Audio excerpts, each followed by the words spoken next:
Hello there, I'm Dr. Sarah Bohn. This video is on more information about pain treatment for patients with serious illness. Some of this information was prepared by a resident, Dr. Sriya Reddy, an internal medicine resident at University of Central Florida. I'm very grateful for her assistance with preparing this information. There are other videos on this channel that also address pain, and I encourage you to review those for more information. Today, we are limiting ourselves to a discussion of medications, and this is hefty. I'm going to review the various classes of medications used in pain management for people with chronic illness. Patients with serious illness, patients that may be facing terminal illness. I want to give a few examples of each of these medications. The classes of pain medications that we're going to discuss today include acetaminophen, muscle relaxants, anti-inflammatory medications including non-steroidal anti-inflammatory meds and steroids, local analgesics, topical medications, anxiolytics and antidepressants, anticonvulsants, and opioids. For all of these medications, it's imperative for patients to only take the medications as prescribed, not drink alcohol, and not combine these medications with other medications unless you are instructed to by your physician or your care team. You need to communicate frequently and honestly with your care team. I also want to stress that full disclosure of all medications should be given to every clinician that a patient sees. First on our list is acetaminophen, also known as Tylenol, Anacin AF, or any one of a number of house brands. These are typically the first rung on the pain ladder. This medication is most often reached for early in a pain experience. It is thought that the mechanism of action of this medication works in the specific part of the brain to decrease the perception of pain. It can be used alone or in conjunction with nearly any other class of pain medication. There are precautions with acetaminophen. Patients with liver dysfunction will need to either use this under strict guidance or avoid this medication entirely, depending on the severity of liver impairment. Acetaminophen can be paired with other medications in the same pill. Thus, sometimes patients don't realize that acetaminophen is already present, and they can inadvertently double up on this medication, and it can cause a real issue. Most patients under the age of 65 may take up to 4 grams daily in divided doses of acetaminophen. Patients over the age of 70, or for patients that weigh less than 150 pounds, the maximum allowed daily dose is lowered to 3,000 milligrams, again in divided doses. And for the most frail patients that do not have a complete contraindication, an even more conservative limit is 2,000 milligrams total in their total daily dose. Folks that are typically advised to avoid this medication entirely include those with advanced liver disease, hepatic insufficiency, advanced cirrhosis, and patients that routinely use alcohol. Acetaminophen is available in many doses and forms: 325, 500, 650, and even 1,000 milligram units. The form might be a tablet, a capsule, a gel cap, a liquid. It does have an injectable form that's given by IV. Acetaminophen is rarely able to manage the pain that is caused by serious illness as a solo agent. This medication does not decrease inflammation. Thus, if inflammatory markers are present, this is not typically the medication of choice. Acetaminophen is not habit-forming, but there are potential side effects. I think there's a tremendous risk for patients to be receiving hidden acetaminophen because it's included in many over-the-counter remedies or cold medications. It can be combined with other pain medications. And for a person that's unaware that they're taking acetaminophen already, too much can be absorbed. Muscle relaxants is the next class that we'll discuss. These may be helpful for some patients. These medications are commonly requested. Muscle relaxants may include baclofen, cyclobenzaprine, or methocarbamol, just to name a few in this class. The mechanism of action of muscle relaxants is largely unknown, but it's speculated that it's mostly related to the sedative effects of this drug. These medications act as a depressant to the central nervous system and decrease signals that are going to and from the brain aiming at muscle groups. The goal is to decrease muscle spasm and therefore decrease the pain. However, these medications do not only affect the muscles, they can also affect wide parts of the body. They do not have the ability to target a specific muscle group or specific muscle within a group. A person might be taking a muscle relaxant for their back, but the entire body is affected by that medication, including the brain. So the patient ends up spending a lot of time asleep. This could help the muscles heal. However, if taken for a long time, it could result in weakness from lack of use or stiffness because of lack of flexibility. And now the patient may suffer from deconditioning. Muscle relaxants are commonly thought of in an attempt to reduce muscle pain and spasm with varying degrees of success. Professionally, I have prescribed these in the past, but I've not been consistently and favorably impressed by the patient comments regarding their impression of the success of this group of medications.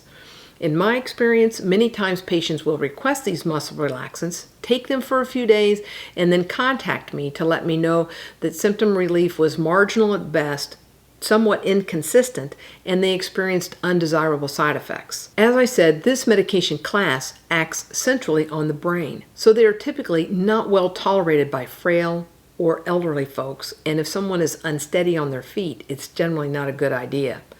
This class of medications can cross the blood-brain barrier, resulting in the higher likelihood of numerous potential neurologic side effects.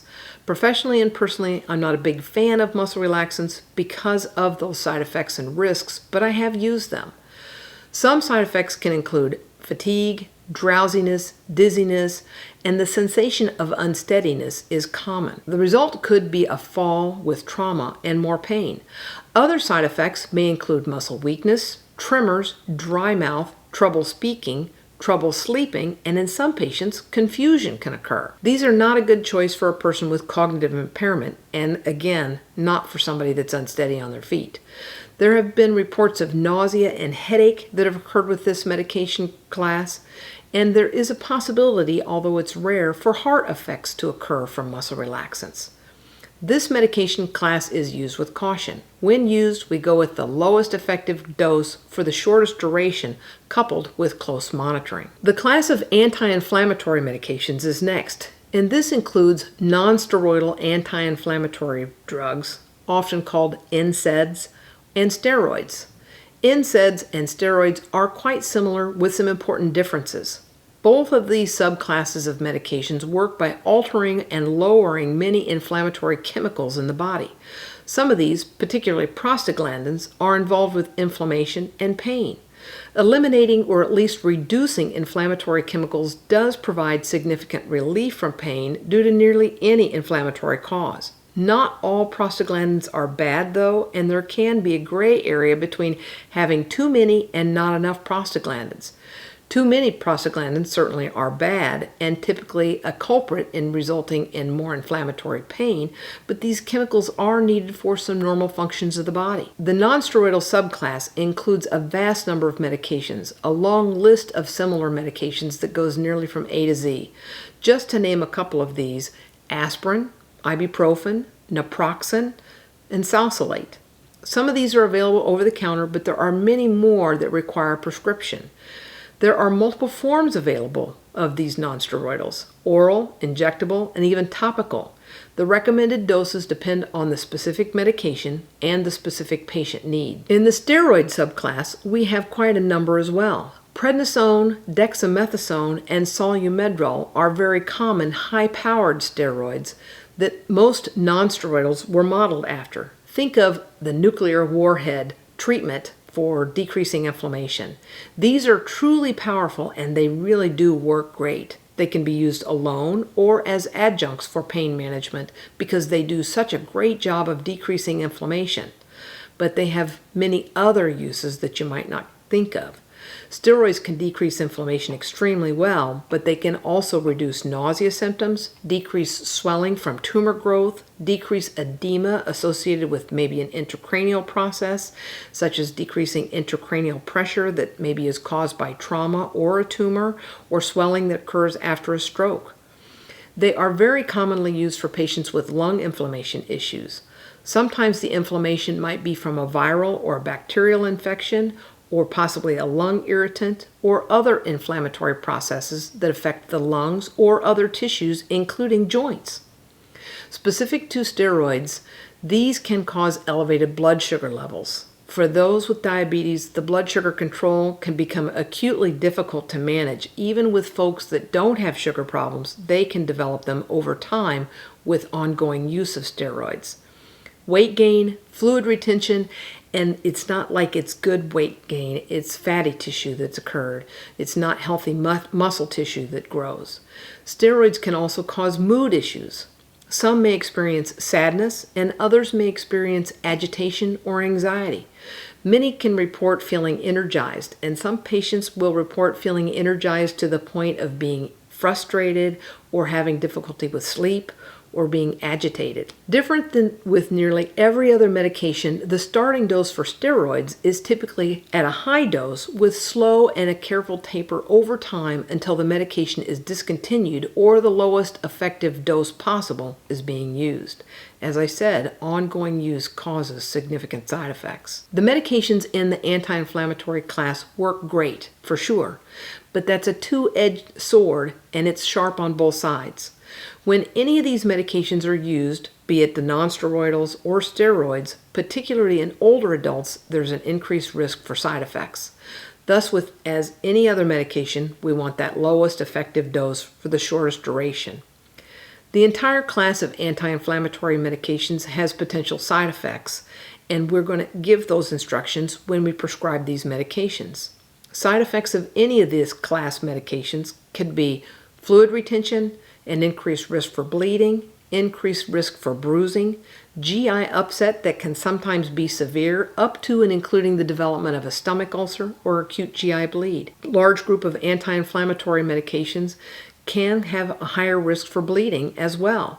They can interfere with platelet function, and they can have unpredictable changes that they result in on medications that are being used for a blood thinner in maybe a cardiac patient or somebody who's at a higher risk for stroke. Sometimes those medications, their efficacy can be altered by the use of these anti-inflammatory medications. Patients with kidney impairment are also at an increased risk for further kidney injury caused by nonsteroidals in particular. These medications can result in fluid retention, precipitate heart failure, and result in sodium balance issues. These medications have a long list of drug-drug interactions as well. Frail elderly patients with reduced kidney function, any patient with a history of a GI bleed or a GI ulcer, any patient on a blood thinner or with platelet dysfunction, having a low blood count, also patients with low blood pressure or poor heart function. We're very cautious for use of these medications in patients with decreased liver function. They will fall into an at-risk category as well. And it's not that these cannot be used or I don't want to use these, I just want to stress that they are used with caution because some people can feel so much better with them, they can want to take them for the long term, and that's just not a good idea. Most patients do respond extremely well to the class of anti-inflammatory medications and tolerate them very, very well. But because the risk is real, for sure, close monitoring is advised. These medications are not habit-forming, and the class of medications is typically used in conjunction with other medications. Next, we'll talk about local analgesics and topical medications. This group includes medications such as lidocaine gel or patches and rubs that contain menthol. There's a familiar smell to topicals that contain methyl salicylate, and many might recognize a characteristic smell thinking about Bengay. Non-steroidal drugs are also available in topicals, such as ketoprofen and diclofenac gel. There are also rubs that contain capsaicin cream. All of these will provide local pain relief to muscles and joints or skin. Some of these medications are available over the counter, and some do require prescription. All of these are recommended to only be used on intact skin. It is also advised to not place heating pads or cool packs or ice packs directly over where these topicals are used because it can alter their absorption or possibly lead to skin irritation, damage, or possibly blistering. These medications can do a tremendous job of managing neuropathic pain as well as providing some nice relief from osteoarthritic and joint pain without having to take a pill. They can also decrease muscle tenderness and sensitivity and reduce muscle spasms. The anti-inflammatory medication rubs, such as ketoprofen or diclofenac, are thought to work more locally and therefore will have a lower risk side effect than the nonsteroidals that are taken by mouth. Those risks are not completely eliminated, but they are reduced. Patients do find that the use of these topicals and patches provides undeniable reduction in their pain. With capsaicin creams, when this is initiated, we advise to start with the lowest available dose, and then as tolerance to this medication is gained after the first few days, the dose can be increased for an even better effect. Capsaicin is from the active compound in jalapeno peppers. It penetrates the nerve and it decreases the nerve signal of pain. It sort of uses up the chemicals that are inside of the nerve, sending that pain message along to the brain and spinal cord. Some patients describe tremendous relief from their pain when using capsaicin cream. I myself have personally used this capsaicin cream and been amazed at how well it worked, but you do have to build up that tolerance. These topical agents can provide significant relief from local pain, such as neuropathic pain, muscle spasm, joint pain, or pain over a healed scar. Pain that is neuropathic in nature can be treated with other medications too, but these topicals can certainly provide excellent pain relief without a lot of side effects. Patients that are trying to avoid drowsiness, confusion, dizziness, or bowel issues associated with so many of the other medications do prefer these topical medications. When used alone or in combination with other agents, these provide a terrific alternative to systemic medications. As with most other medications, they do take a few days to work. Sometimes, as with the capsaicin, it may take you a couple of weeks to reach that maximum analgesic effect. These medications are not habit-forming, and they are often very well tolerated and have a limited number of side effects, as well as a very limited number of drug interactions. Let's talk about some anxiolytics and antidepressants next. This is a class you may not have considered for pain management, but they do work extremely well. There are several subclasses within this group. Anxiolytics may include buspirone, lorazepam, or diazepam, just to name a few in this big class. Antidepressants include SSRI medication, serotonin reuptake inhibitors. A few examples of these are fluoxetine, sertraline, paroxetine, or citalopram. There are also antidepressants that affect a combination of brain receptors, and a few examples in this group are bupropion, duloxetine, and venlafaxine. And the last subclass I will include here are the atypical and some older, more traditional antidepressants. In this group, medications such as mirtazapine, trazodone, amitriptyline, nortriptyline, doxepin, lithium, or aripiprazole. The medications in this class are used across a broad spectrum of patients with pain complaints. These work really well as adjuncts for neuropathic pain or chronic pain, regardless of the cause. They are not typically used alone, but they could be. A person does not have to be depressed or anxious for these medications to provide significant relief. These medications are often very well tolerated and with a limited side effect profile. The side effects that are present typically are mild and can be used to the patient's advantage. We like to tailor the desired medication effect to meet the patient's need. Some meds are more activating and can help the patient that is feeling motor depressed or sluggish be more active. Others have a calming effect to them, and if patient feels restless, we might try one of these. Some medications might help the patient sleep better, and others might affect their appetite. These medications can decrease nerve pain very, very effectively. The medication does not only result in a change in the pain perception, but it can also alter the patient's threshold of pain and therefore also improve their tolerance of pain. Unwanted side effects that some patients may report include dry mouth, dry eyes, or constipation. This class of medication is not habit-forming, has limited side effects, and won't cause depression. There's no downside to trying a medication in this class and giving an opportunity to reduce pain. Many patients are impressed with the pain management these medications provide. Not often do they complain of side effects, except for the benzodiazepines. This class can cause significant drowsiness for some patients and does have a reputation for being habit-forming. They have their own special risk profile. Monitoring for side effects for any of these medications, and of course performing a cross-check to review and look for risks or drug interactions is a necessity with all medications, and the same with this class will be done. They definitely can improve a person's resilience from the ongoing insult from pain. Next is the anticonvulsant class. Carbamazepine, gabapentin, and its younger sibling pregabalin are the more commonly used medications of this group. They are used primarily to manage neuropathic pain. Neuropathic pain is caused by damage to the nerve, and it causes that nerve to be more excited. Anticonvulsants can manage these types of pain extremely well. Anticonvulsants and antidepressants partner very well and make a great combination for successful treatment of neuropathic pain treatment that are non-addictive. The medications in the anticonvulsant category are quite safe and have a favorable profile. For most patients, pain relief will begin within the first 2 to 3 weeks. Some will experience it even a little sooner than that. For the sister medications, gabapentin and pregabalin, the most notable side effect is drowsiness. Thus, we will often have patients start these medications in the evening or at bedtime to take advantage of this side effect and help with better sleep. There are limited drug-drug interactions and risks associated with both of these medications. These medications are available in oral forms. Gabapentin is a medication that is known for having something called a wide therapeutic window. Typically, the starting dose may be 300 milligrams, and for someone that's very frail, we might go as low as 100 milligrams. But the maximum daily dose is 3,600 milligrams, thus the wide therapeutic window. We start low, go slow, and we will just advance them over time. Most patients are started at 300 milligrams at bedtime, and this is escalated slowly over days to weeks, working backwards around the clock.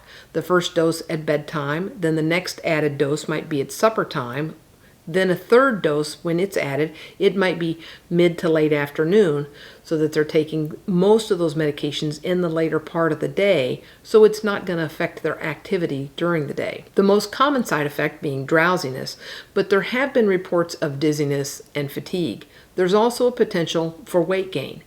Some patients may have a decrease in their sodium level, but this is not common. There's a low risk for any of these anticonvulsant medications to be habit-forming.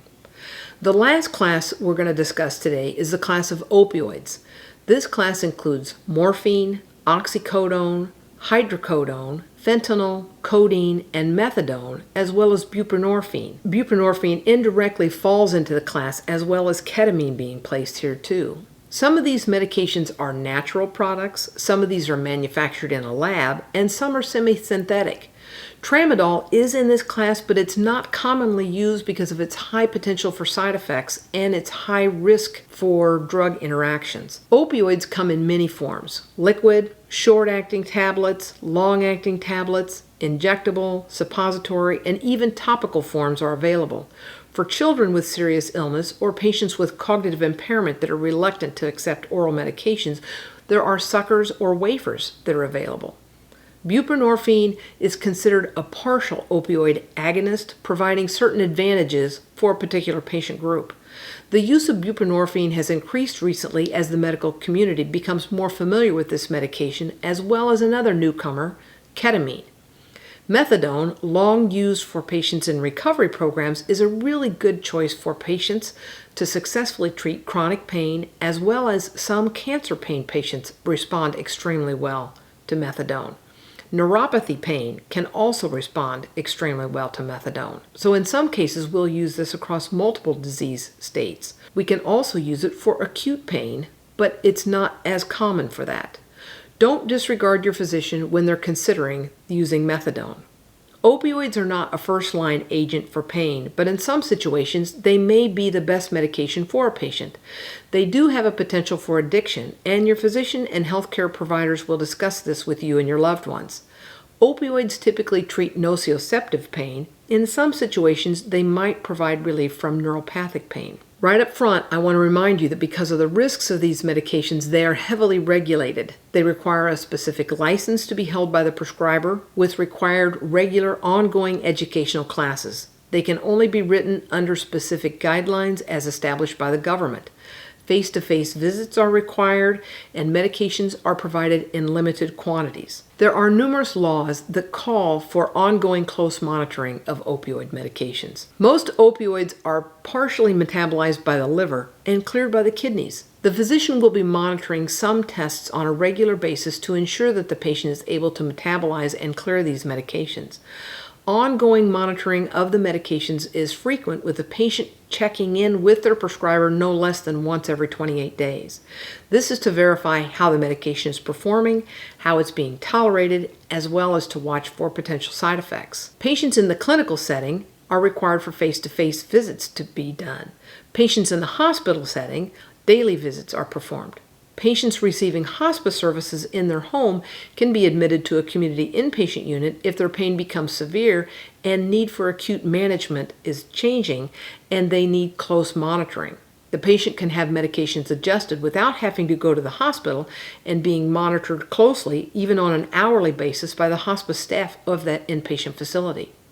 The community hospice unit or inpatient unit is a fantastic option for patients that require dose adjustment with close monitoring, and they don't have to go through all that hassle of being admitted to a hospital, simply to have their medications adjusted and get that close monitoring. Typical opioid side effects include constipation, drowsiness, and for some patients, mood issues like depression or apathy might occur if the patient has been using this medication for many, many months. Other possible side effects are going to include dizziness, urinary retention, or nausea. These typically are noted early in the treatment and for many patients can subside after a few weeks. Some patients may experience delirium. Certainly, inappropriate high doses can result in confusion. Because overdose can lead to death, it is imperative for patients and their loved ones to follow the instruction of the prescriber and know about the reversing drug, naloxone, and to have that on hand. Sometimes opioids that have been well tolerated in the past may become either ineffective or not well tolerated. And these are a few of the many reasons to consider something called an opioid rotation. That, simply put, is just changing the patient to a different opioid within the same class. Prescribers of these medications will take many factors into their decision when determining which opioid is the most appropriate. The effect of these medications, of course, is reversed with naloxone, and there is a video on the channel regarding naloxone. This medication is available over the counter, and I would like for you to check out that video so you're more familiar with the medication naloxone. It's very rare for a patient under palliative medicine care or for a patient in hospice care to require naloxone, but we want to make sure this medication is in the home and that it's available. These medications in the opioid class are very effective and very safe when prescribed and taken appropriately. Happily, there are very few drug interactions with opioids, and in comparison to some of the other medications that we've gone through in this video, there's not a lot of cross-checking that needs to be done. There is a limited risk for drug-drug interaction, and a very few of odd and unexpected side effects that could occur might be noted by some patients, but it's not very common. A good side effect for many patients is that of euphoria. A few patients will describe feeling high, but for most patients, they just describe feeling better, having more energy, and being more interested in things. This can be tremendous for patients who have felt lethargic, low energy, and lacked interest for a long period of time. Along with this mild euphoria and feeling better, patients might admit they're more tolerant of their loved ones, have a better appetite, and for sure more tolerant of their pain. They will admit sleeping better and having more energy throughout the day. Families will find that the patient is easier to be around when their pain is managed and they're less like an angry bear. Opioids have significant good side effects, and these meds are commonly relied on as a very common tool to manage pain for patients with serious illness. In summary, there are numerous medications to provide pain relief. However, pain management that relies solely on a pill is not going to provide the patient with the best opportunity for good pain management. There are many medications that address and treat pain, and we need to consider each of these. Treating pain chemically with pills means to address that pain from several aspects for the control of the pain in the body. Keeping in mind that pills alone are not likely to properly cure for total pain, they are definitely a big part of pain management. But we still need to address the other elements of suffering that the patient is going through. We want to address their mental burden, cultural concerns, and spiritual aspects of pain that are contributing to their pain experience. We want to limit all insults that interfere with a patient's ability to achieve sufficient pain management. Please refer to other information available on this channel regarding optimizing pain management and how by addressing other aspects and contributors of pain, patients can have a higher quality of life. When working with your physician and palliative or hospice team, please be open-minded and honest regarding your medication use, your response, and the side effects you're experiencing. Please follow your prescriber's instructions and participate positively with your own care. If you're given homework or activities to do with other disciplines to work with, in addition to the medications, please follow those recommendations and instructions. If for some reason you're not able to complete a task that you're given, please communicate that with your prescriber and let them know. You're the center of the team, and to give you the best chance at success in pain management, we want you to be able to work with us and work with all these disciplines. Thank you for being kind to yourself, to me, and to your fellow man. We can all do a better job by focusing on our similarities rather than our differences. I appreciate you clicking the subscribe button and helping this channel grow. If you have a comment, please let me know and put it down below. Bye now.